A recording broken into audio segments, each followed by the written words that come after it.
Bien, queridos hermanos y hermanas, todos vamos a entrar esta mañana en el comentario y en extraer de él las lecciones necesarias para todos nosotros, porque vamos a hablar, no ya solamente hoy, sino varios domingos, del principio, el origen de la historia del apóstol Pablo, al cual ya conocemos.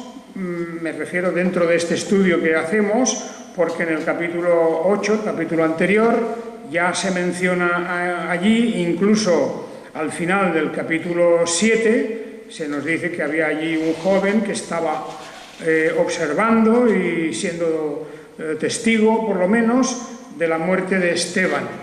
De manera que desde ese momento de la muerte de Esteban, dice el capítulo 7, 58, que sacaron a Esteban fuera de la ciudad, lo apedrearon y los testigos pusieron sus ropas a los pies de un joven llamado Saulo. Este joven llamado Saulo lo encontramos a continuación en el capítulo 8, se menciona que Saulo consintió en su asesinato y tal, y luego hubo una gran persecución en Jerusalén también.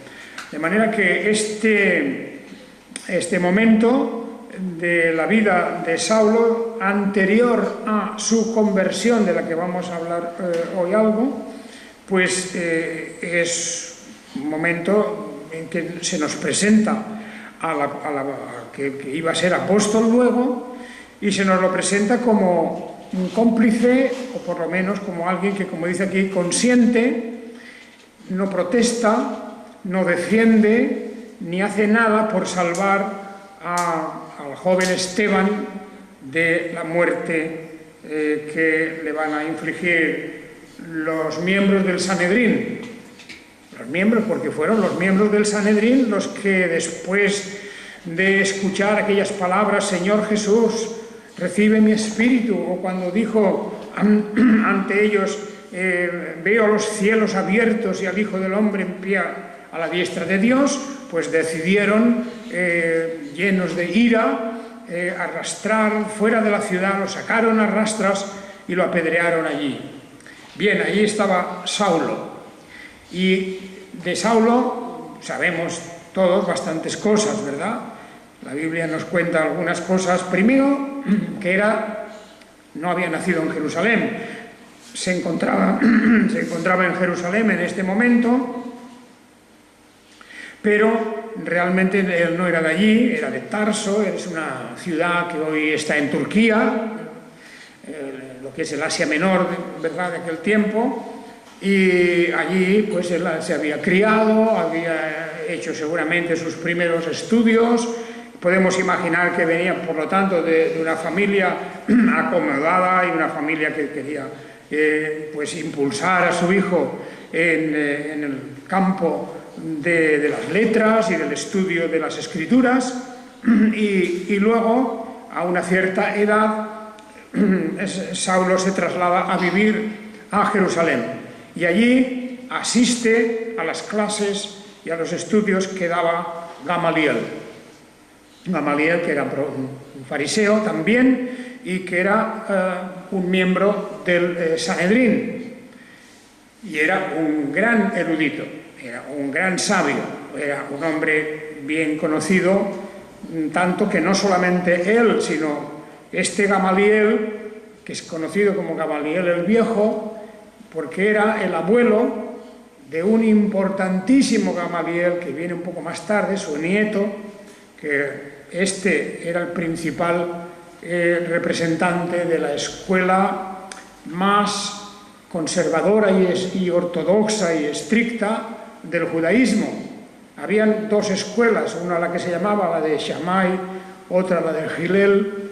Hillel era el liberal, era la escuela de los que, bueno, más o menos interpretaban la Biblia muy a su manera, mientras que los de la escuela de Shammai, estos eran los estrictos observantes de la ley, y como los fariseos lo eran. El Sanedrín en aquel tiempo estaba dominado por la escuela de Hillel, realmente, porque eran los saduceos los que allí estaban, los que no creían en la resurrección y muchas otras cosas. Pero Saulo fue un discípulo de Gamaliel, o sea que tuvo un buen maestro en el conocimiento de las Escrituras, no ya de las filosofías del mundo, que también las debió de conocer, por supuesto, pero sí que él era un estricto observante de la palabra de Dios. En estos momentos, equivocado, ciertamente equivocado 100%. Estaba persiguiendo a los discípulos de Jesús el Mesías. Saulo representaba aquí pues, el ala más extremista de aquellos extremistas, porque nos dice al comenzar el capítulo siguiente, capítulo 9, que es el de hoy, que en aquel tiempo en que habían ocurrido las cosas como la muerte de Esteban, como había ocurrido también la conversión del etíope por el ministerio y la ayuda de Felipe, de este evangelista que había salido también del grupo de los primeros diáconos. Y en ese tiempo, en ese momento, nos encontramos de nuevo con Saulo como protagonista de una historia.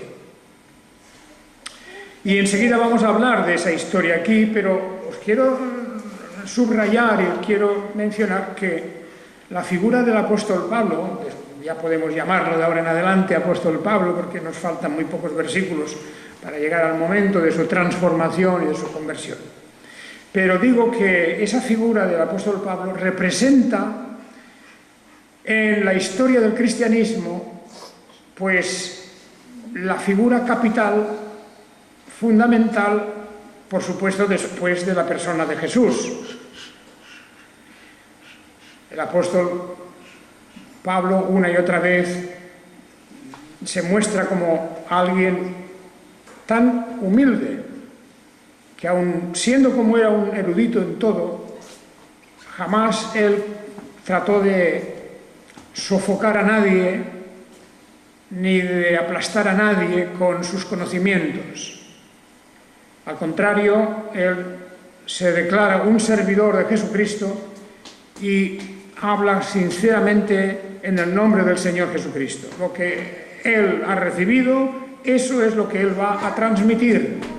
Y precisamente esa es su gloria. Eso es lo que a él le llena de gozo y de alegría, de que no va a añadir nada.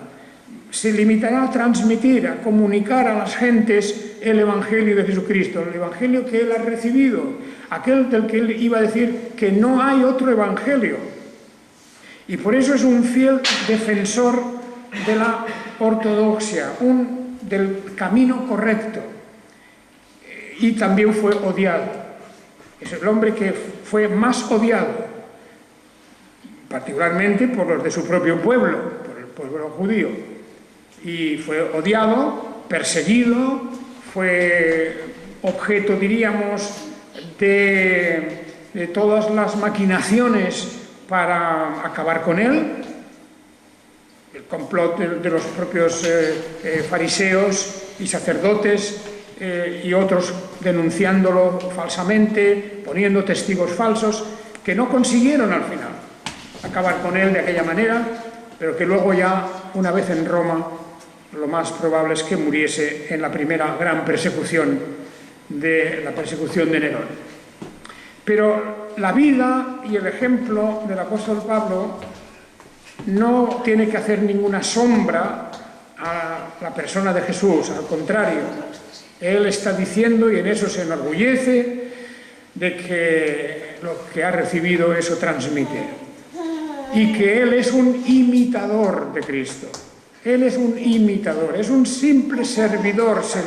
En todas sus cartas, casi en todas ellas, comienza diciendo Saulo o Pablo, siervo de Jesucristo o esclavo de Jesucristo, porque esa es su gran alegría, su gozo, su privilegio, colocarse dentro del gran plan de la evangelización mundial que se va a comenzar ya como un simple imitador de nuestro Señor Jesucristo. Hay personas que han dicho, sobre todo, claro, desde fuera del cristianismo, han dicho que el cristianismo es un producto, una invención del apóstol Pablo. Y eso, claro, no es verdad. El cristianismo es una realidad que nace en la persona de Jesús, pero también, como dice San Pablo luego más tarde, sobre el fundamento de los profetas y de Moisés, etcétera, todo, siempre. La fe cristiana es todo un conjunto de verdades que nacen con el libro del Génesis. Tenemos fe cristiana en el libro del Génesis y en el Éxodo y en todas partes, porque es un solo plan el que Dios tiene. Es una obra de redención que comienza desde el momento mismo de la caída de Adán y Eva. Entonces ya Dios prepara esa obra de salvación. Por lo tanto, el apóstol Pablo no es el inventor del cristianismo. Yo leí un libro una vez de un judío, además, porque muchos de los que dicen esto son judíos modernos, filósofos, teólogos judíos.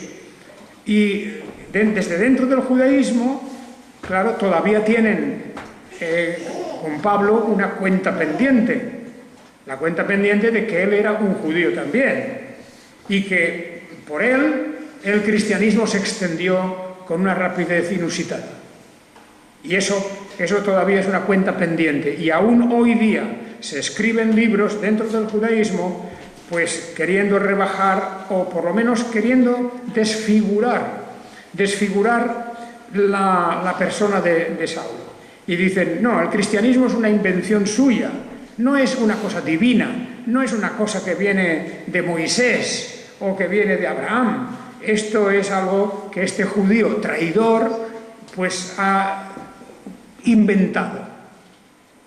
Y esa es una idea que existe mucho dentro del judaísmo. Pero nosotros tenemos que dejar claro que eso no es así. Pablo será el gran enviado del Señor Jesucristo, el gran embajador del Señor Jesucristo.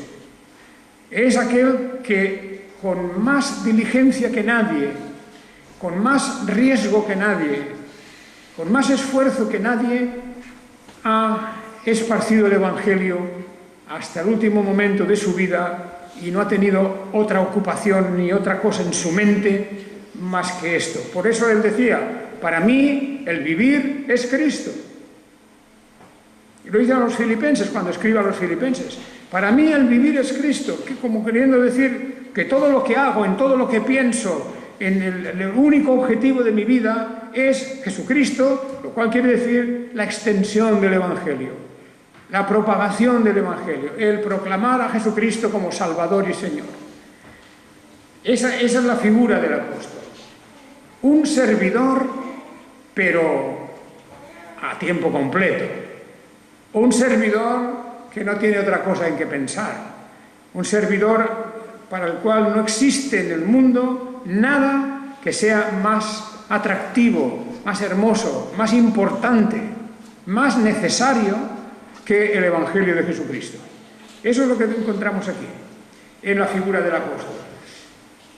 Y yo creo que es un buen momento para que se haga un repaso de sus cartas, porque claro, a él lo conocemos, en gran parte lo conocemos por esta historia que tenemos a partir de este capítulo 9, ya prácticamente la figura principal de todo el desarrollo de la evangelización será el apóstol Pablo.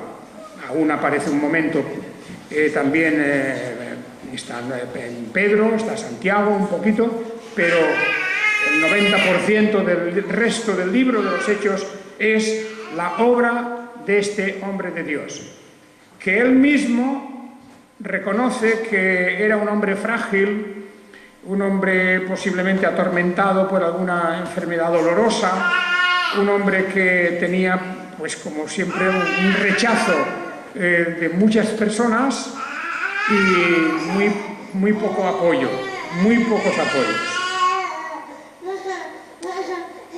Bueno, pues ahí tenemos este momento en que el apóstol, aún digamos todavía Saulo, Saulo, dice, respirando, fijaos el capítulo 9:1 de Hechos, Saulo, respirando aún amenazas y muerte contra los discípulos del Señor, se acercó al sumo sacerdote y le solicitó cartas para las sinagogas de Damasco, para que cuando hallara hombres o mujeres que eran de este camino, pudiera traerles atados a Jerusalén. De manera que ya vemos aquí a este joven Saulo. Imaginémonos a este joven de tal vez 20 años, 22 años o menos incluso, porque en aquellos tiempos ya a esas edades ya se era muy adulto.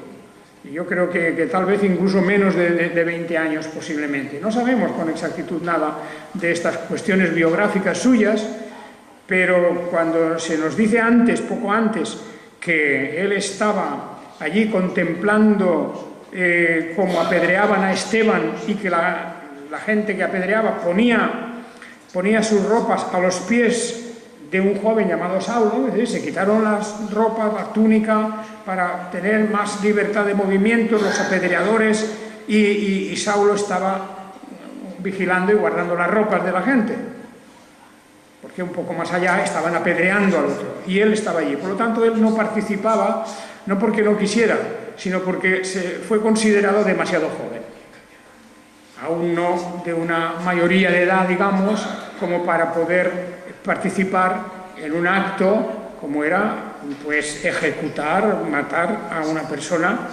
apedreada. Así que entendamos que era muy joven, pero en ese tiempo, con la sangre que le hervía, para defender lo que él creía que era la verdad, la ley de Moisés. Y Jesús había sido siempre acusado, el Señor Jesucristo, acusado de una manera falsa, torcida, de que hablaba en contra de la ley de Moisés y en contra del templo, lo cual no era verdad, por supuesto, pero bueno, como dice ya el refrán, que cuando una mentira se repite muchas veces se convierte en una verdad para la gente. Eso es una táctica que todavía se utiliza, ¿verdad?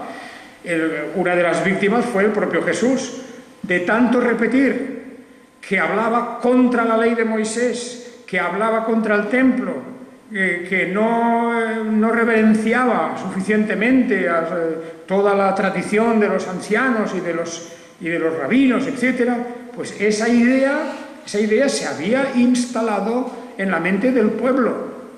Y por eso había una rabia terrible cuando, en el momento en que Pilatos les dejó elegir entre ajusticiar a uno, a Jesús, o a otro, Barrabás, todos hablaron, gritaron, chillaron: crucifícale a él, a Jesús. Porque en la mente de ellos estaba instalada, como digo, esta gran mentira. Porque Jesús nunca había, en modo alguno, ofendido a la ley de Moisés. Él había hablado del papel de la ley y de cómo había llegado a alguien que era más que la ley, más que Moisés. Eso sí, lo había dicho. Y aquí uno más que Moisés está con vosotros. Pero todo eso, tergiversado, pues había contribuido a formar ese clima de odio contra Jesús y luego contra los seguidores de Jesús. Estos que llamaban el camino. Qué cosa más curiosa, ¿verdad? Que la primera fórmula, el primer nombre con que se llamó al cristianismo es el camino. Este sería un buen, de manera que nosotros somos caminantes, Los cristianos somos caminantes. ¿De dónde salió este nombre? No sabemos, pero es muy probable que esto salió de los propios cristianos, porque es un nombre hermoso, un nombre bonito, que dice muchas cosas. Es el camino estrecho, el camino difícil, el camino complicado, el camino donde vamos a tener muchos sinsabores El Señor Jesucristo ya lo dijo, que el que quiera seguirle, que tome su cruz y que vaya en pos de Él. Pero esto tenía que ser a través de o a lo largo de un camino. Pues Saulo aquí se decidió a dar un paso en lo que él pensaba que era la defensa de la ley de Moisés y del judaísmo puro. Y el paso es que se había enterado que en Damasco también había gente que creía lo mismo que estos de Jerusalén, que había gente que seguían ese camino. Y como él se enteró, pues como él era ya una persona, aún joven, pero era una persona conocida, porque ser discípulo de Gamaliel, estar en la escuela de Gamaliel, posiblemente habiendo ya terminado sus estudios en esa escuela, pues eso le daba una importancia, un prestigio, y naturalmente era muy bien conocido de todos los miembros del Sanedrín. Todos conocían a Saulo, el discípulo de Gamaliel, otro miembro del Sanedrín. O sea que la cosa estaba muy bien para él. Dijo, como aquí me conocen, me voy a ver al sumo sacerdote, con el cual habría hablado muchas veces. Voy a hablar al sumo sacerdote y le pido cartas para las sinagogas de Damasco. Atención con esto, porque fijaos, las sinagogas, ¿qué tiene que ver las sinagogas de Damasco aquí? ¿Qué tienen que ver las sinagogas de Damasco? ¿Por qué se va a las sinagogas de Damasco? Cuando en realidad lo que él va es a apresar a personas que siguen el camino, que son creyentes en Jesús el Mesías. Pues la respuesta es sencilla, pues porque también los primeros cristianos en Jerusalén iban al templo y oraban en el templo judío. En este momento no hay todavía una ruptura total, completa, de los seguidores cristianos con el judaísmo. Estaban en las sinagogas todavía. ¿Por qué? Bueno, en primer lugar, no tenían muchos lugares para reunirse. Es decir, no tenían ninguno, como no fuera en casa de alguien. Al no tener sitios públicos para reunirse, ni sitios grandes para reunirse, una cantidad de personas suficientemente ya importante, pues iban a las sinagogas todavía. Estaban entremezclados. Y estaban entremezclados en el templo también. Ya veréis que hay un momento, claro, en que la división es total y ya oiremos hablar de cristianos que se reúnen en casa saluda a la iglesia que está en tu casa, etcétera, porque claro, al final la persecución fue tan terrible que no tuvieron más remedio que separarse del todo y hacer los cultos y las reuniones clandestinamente en las casas, como se ha hecho muchas veces en muchos países, en muchas épocas.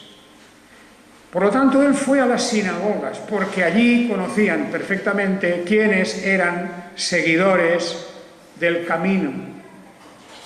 Y los presidentes de la sinagoga, los rabinos que habían en las sinagogas, podrían decirle a Saulo, pues mira, aquí tenemos a uno, ahí está uno que se llama Samuel, hay otro que se llama Esteban, otro que se llama, etcétera, y ahí esta familia, la otra familia, y él iba con cartas para las sinagogas, para los presidentes de las sinagogas en Damasco, y con la pretensión de llevarse a Jerusalén a toda aquella gente, presentarlos ante el Sanedrín y conseguir lo que se había conseguido con Esteban,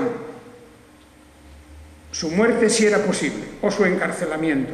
Es decir, una persecución ya bien ordenada, bien preparada, que se iba a extender por todas las tierras de Judea y más adelante en otras regiones de la tierra de Israel. Muy bien, pues esto eran los planes de Saulo. Esta era su mentalidad, esos eran sus sentimientos. Dice que respiraba amenazas y muerte. Imaginaos el odio concentrado, la obsesión enfermiza que tenía que haber en la mente de este hombre que hace todo esto de marcharse a Damasco con cartas del sumo sacerdote, cómo se involucra él por iniciativa propia, no lo envían, él mismo urde todo ese plan, esas cosas, para ver si consigue destruir este camino que tanto le ofendía a él. Eso hay que pensarlo bien. Estos versículos son muy importantes, el versículo 1 y 2 de este capítulo, porque no nos encontramos aquí con un fariseo de buen talante, por ejemplo, el mismo Gamaliel. Gamaliel ya había intervenido y ya había dicho, cuidado amigos, a los del Sanedrín, les había dicho, cuidado amigos, porque no sea que estemos ofendiendo a Dios, y bueno, si esto no es de Dios ya se deshará, ya se caerá, pero si no, no podréis hacer nada. Eso era Gamaliel. O también otro fariseo como Nicodemo, que había ido a Jesús para preguntar, etc. Era una persona que tenía inquietudes, etc. O sea, hay varios personajes, y luego habrá más, pero concretamente, Saulo, es algo así como el que ha recogido todo el odio contra los creyentes en Jesús. De manera que es un personaje que indudablemente vemos que él era capaz de irse hasta Damasco y allí plantear la necesidad de extender por toda la ciudad la persecución contra los creyentes en Jesús. Bien, pero como él dirá más adelante, ya iremos estudiando su vida, más adelante él se referirá que Dios, ya desde el vientre de su madre, de cuando ya este hombre estaba en el vientre de su madre, ya los designios de Dios, los planes de Dios, el propósito definitivo de todo lo que tenía que ocurrir en su vida, eso ya estaba escrito, ya estaba determinado por Dios. Y hemos de usar esa palabra. En los planes de Dios no hay una improvisación. Dios no hace las cosas así como sobre la marcha, como nosotros, ¿verdad? Que improvisamos y según, porque no sabemos, no podemos planificarlo todo. Pero no es así en Dios. Desde antes de la fundación del mundo, no solo ya desde el vientre de su madre, sino desde antes de la fundación del mundo, ya está previsto y ya está establecido lo que ha de ocurrir aquí. Que no pensemos en términos puramente humanos de decir, bueno, aquí ha estado ocurriendo pues una cosa muy normal, pues en fin, de estas cosas de odios y envidias y celos y todas estas cosas. No. Todo lo que iba a ocurrir estaba perfectamente establecido. Y Dios elige a la persona más dura en estos momentos, la que se manifiesta con más dureza. Fijaos que en este momento no fueron los romanos, en este momento no fue el sumo sacerdote, no fue Herodes, aquel rey que era como una marioneta de los romanos. Ninguno de estos ya se preocupó de Jesús, ya había pasado, ya lo habían crucificado, ya estaba, la historia para ellos había terminado, pero para Saulo no había terminado esa historia. Él había visto que se estaba esparciendo, miles de personas habían creído en Jesús en Jerusalén, no solo el día de Pentecostés, sino unos días después, cuando Juan y Pedro hacen aquella obra maravillosa de curación de un hombre, pues en aquel momento también miles de personas creyeron y se adhirieron a la causa, a este camino. Es un camino, la fe cristiana, hermanos y hermanas, es un camino. Estamos en ese camino. Y nosotros con toda nuestra voluntad hemos de seguir andando fielmente al final de nuestra vida por ese mismo camino. Que repito, según la enseñanza bíblica, que no es cómodo, no es ancho, no es agradable y placentero para los sentimientos humanos y para los sentidos de la carne, etc. No. Es un camino difícil, estrecho, es un camino lleno de espinos y en el cual se sufre mucho. Pero es el camino que lleva a la puerta del reino de Dios, del reino celestial. Y ahora el apóstol está aquí, mejor el que iba a ser el apóstol, casi no se puede evitar llamarlo apóstol, porque él defendió mucho su derecho a ser llamado apóstol, un enviado de Jesucristo. Y bueno, Damasco no estaba muy lejos, seguramente ya, pero cuando iba por el camino, cuando se acercaba a Damasco, tal vez ya veía la ciudad allá a lo lejos, pues ocurrió algo, que de repente resplandeció alrededor de él una luz del cielo. Esto no nos extraña porque muchas historias bíblicas de cosas, de manifestaciones de la divinidad ocurren con ese resplandor cegador. Y dice aquí, resplandeciendo alrededor de él una luz del cielo, y cayendo en la tierra, cayendo al suelo, oyó una voz que le decía: Saulo, Saulo, ¿por qué me persigues? Aquí, fijaos, en primer lugar, esta voz, enseguida sabemos, es la propia voz de Jesús. Porque cuando él pregunta, ¿quién eres, Señor? Y él dice, yo soy Jesús, a quien tú persigues. Y fijémonos un momento en esa cuestión. Claro, mucha gente, tradicionalmente, lo de que Saulo cayó al suelo, pues siempre lo pintan con un caballo y todas esas cosas.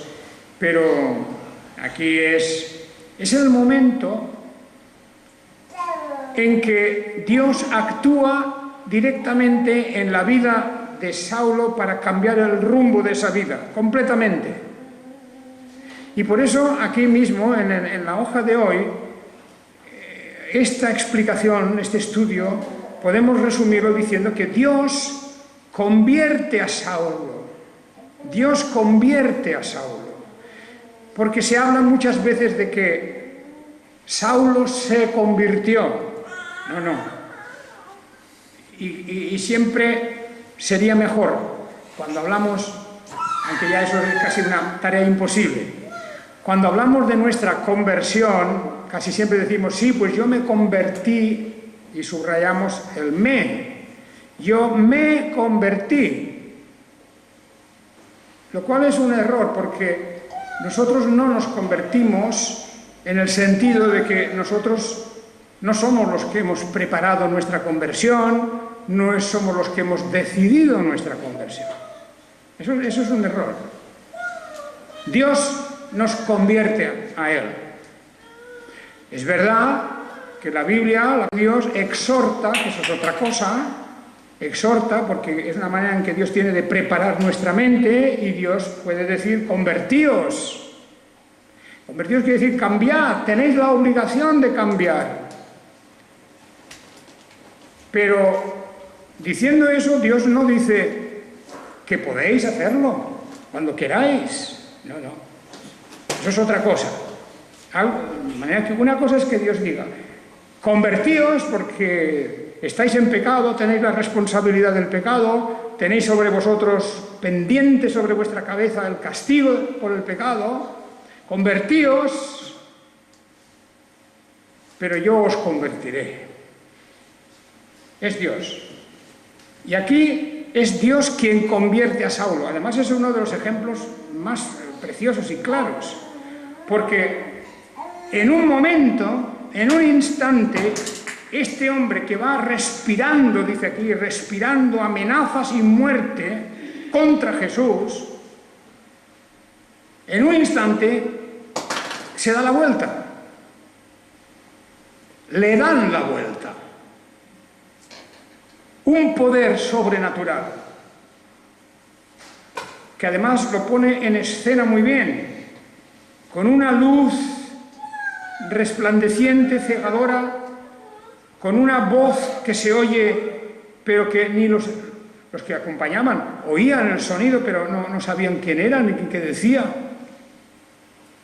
Algo sobrenatural cambia instantáneamente la vida, el pensamiento, la trayectoria, la voluntad, todo absolutamente, completamente cambiado en un instante, para hacerle reconocer su error. Este hombre orgulloso, indudablemente lleno de sus capacidades, lleno de su, vamos a decir, de su sabiduría humana.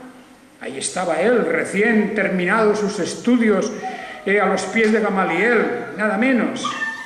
Pues ahora le dicen: ¿por qué me persigues? Qué pregunta tan profunda, qué pregunta tan directa, como si le hubiese obligado a explicarse por qué. Aquí, menos mal, yo digo que no le obligó el Señor a darle todas las razones que le había hecho Jesús a él, o que le habían hecho.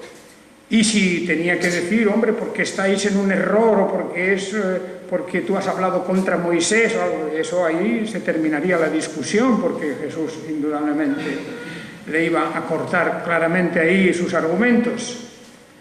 ¿Por qué me persigues? Le podríamos preguntar mucho esto a las personas anticristianas que nos rodean por todas partes, y que nos bombardean siempre con toda propaganda de todo tipo, más sutil, menos sutil, porque las fuerzas contrarias al cristianismo son muchas en este mundo ateo de hoy. ¿Por qué? Pues podríamos preguntar que por qué. Y seguramente, pues bueno, la respuesta siempre es la misma: es que la Iglesia, esto y lo otro. Hablan de la Iglesia como la Iglesia son personas. Y bueno, pues en el otro lado también hay personas. Y unos han hecho mal algunas cosas, bien, pues los otros han hecho más aún. Más aún. Así que, ¿por qué? ¿Por qué me persigues? ¿Por qué persiguió el judaísmo? ¿Por qué persiguió el paganismo romano a los cristianos? Por miedo, porque los emperadores sabían que se enfrentaban a una competencia que ellos no podían vencer. Y eso fue la razón de su persecución. Bien, vamos a seguir hablando de esto en otros días, porque esta pregunta: Saulo, Saulo, ¿por qué me persigues? Esta hay que subrayar esa pregunta. Pues Jesús podía haberle detenido de muchas maneras. Podía haber fulminado a Saulo con un rayo. El Señor podía haber hecho cualquier cosa que hubiera querido, pero no. La pregunta es para que empiece a pensar: ¿por qué haces esto? Pues mira, es mi cultura, es mi interpretación, mis padres creían en eso, y yo también. Bueno, toda esas especies de razones que no son razones, que se dan muchas veces cuando se opone a alguien a las cosas. ¿Por qué me persigues? Pues bien, la respuesta, cuando le pregunta a Saulo: ¿quién eres, Señor? Y él: yo soy Jesús, a quien tú persigues. Esa es la respuesta escueta. Soy Jesús. O sea, te has encontrado con el que es la cabeza de todo este movimiento. No te encuentras aquí con un seguidor más. No es Esteban, no es Felipe, no es cualquier otro, no es Jacobo, no es Pedro. Te encuentras con Jesús de cara a cara. Pues bien, yo soy Jesús a quien tú persigues. Y a continuación, pues ya tenemos el resto de la historia, cuando Jesús le da instrucciones. Fijaos que es curioso, porque lo que viene a continuación no es que Jesús de alguna manera lo mantiene allí donde ha pasado esto y le va a dar explicaciones, mira, estás equivocado por esto y por lo otro. No. Lo que le ocurre a Saulo es que se queda ciego, pierde la vista instantáneamente, se queda ciego. Y eso es un golpe cuando ocurre de esa forma instantánea, ¿verdad? Es una manera de rebajar cuando le toca a uno personalmente, en su propia salud física, le toca una cosa tan grave como esta, abriendo sus ojos, dice, nada veía, no veía nada, se queda ciego. Así que llevándolo de la mano, lo introdujeron en Damasco. Imaginaos, andando, por lo cual seguramente toda la historia del caballo y todo eso que Pablo cayó del caballo, eso seguramente es una tradición que no tenía nada que ver. Se iba a pie, hacían viajes de muchos kilómetros y en varias etapas y se pasaban una semana andando si hacía falta, y lo más probable es que fuera a pie. Porque dice aquí, lo cogieron, tomándolo de la mano, lo llevaron a Damasco. Estuvo 3 días sin ver, sin comer ni beber. 3 días con lo que le había ocurrido antes y todo eso, y en ayunas, se sintió tan impotente. Aquel hombre arrogante, joven, listo, inteligente, culto, capaz de ir al sumo sacerdote a pedirle cartas y que se las dieran, influyente, por lo tanto. Esta persona, de repente, se encuentra como un bebé, no puede hacer nada por sí mismo. Porque le ha sobrevenido de golpe, no está preparado para eso. Y fijaos que en esos días ni comió ni bebió. Hemos de imaginar su depresión, su espanto, algo que no sabía. Y es que hay algo en todo esto que es importantísimo. Y es que, por eso he dicho que Dios convierte a Saulo. De un hombre arrogante lo convierte en una persona que ha perdido toda su soberbia. Ha perdido su soberbia. Y eso es uno de los puntos importantes en la conversión de una persona. Cuando una persona es convertida de verdad, convertida por Dios, esa persona, una de las primeras cosas que pierde es la soberbia, la arrogancia. Y uno reconoce que uno no es nada. ¿Qué es el hombre para que tengas de él memoria? Y el Hijo del Hombre para que lo recuerdes. Esa es la pregunta. ¿Qué es? Es nada. Es polvo. Y eso es lo que Saulo de Tarso aprende allí en la vecindad de Damasco.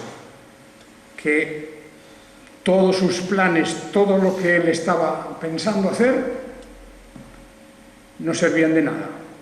Dios lo había convertido Dios le había hecho dar la vuelta. Vuelve para atrás. Vuelve para atrás.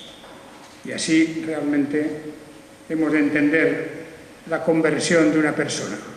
Cuando Dios nos toca, nos pone la mano encima y nos dice: estás equivocado por ese camino, vuelve para atrás, yo te voy a guiar. Que el Señor os bendiga. Amén.